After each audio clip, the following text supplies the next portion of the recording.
આગળ વાત કરીએ તો Gujarati film Karsandas pay and use ફિલ્મે એક મોટો રેકોર્ડ સર્જ્યો છે. છેલ્લા ઘણા સમયથી અર્બન ગુજરાતી મૂવી એક પછી એક વિક્રમો સર્જી રહી છે, તો બીજી તરફ રાજ્ય સરકાર પણ આવી ફિલ્મોને પ્રોત્સાહન મળે તે માટે આગળ આવી રહી છે. ત્યારે એક અઠવાડિયા પહેલા રિલીઝ થયેલી કરસનદાસ પે એન્ડ યુઝ નામની ગુજરાતી ફિલ્મે કરી કરોડોની કમાણી. એક બાજુ બાહુબલી જેવી હિટ ફિલ્મો આવી રહી છે, જોકે તેમ છતાં આ ફિલ્મ એક જ અઠવાડિયામાં 1.23 કરોડની કમાણી કરી ચૂકી છે અને આ આંકડો વધશે તેમાં પણ કોઈ શંકાને સ્થાન નથી. હિન્દી ફિલ્મો એક પછી એક હિટ જઈ રહી છે, છતાં પણ દર્શકોને આકર્ષવામાં આ ફિલ્મ સફળ રહી છે અને અન્ય ફિલ્મ નિર્માતા માટે એક પ્રોત્સાહક સંદેશો આપી રહી છે. બધાને જે રીતે દર્શકોએ વધાવી લીધી છે, એટલે એના કારણે જ આ રેકોર્ડ થાય છે અને કોઈ પણ રેકોર્ડ ઓડિયન્સના પ્રેમ વગર બનતો નથી.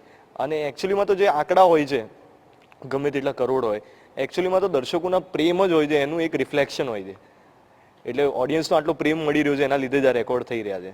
આમ તો બહુ ખુશીની વાત છે, કેમ કે છેલ્લો દિવસ પછી આ સેકન્ડ ફિલ્મ છે જે આવો નવો રેકોર્ડ સ્થાપ્યો છે. અને મારા એટલે આવી ગુજરાતી ફિલ્મો બહુ ઓછી હોય છે જે કરોડની ઉપર બિઝનેસ કરે છે.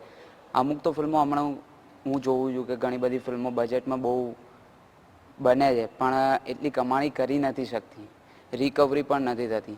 જ્યારે આ ફિલ્મ નવો એક રેકોર્ડ સ્થાપી રહી છે, જેના લીધે હજી બીજી નવી ગુજરાતી ફિલ્મો બનવાનું અમને પ્રોત્સાહન મળે છે ઓડિયન્સ તરફથી.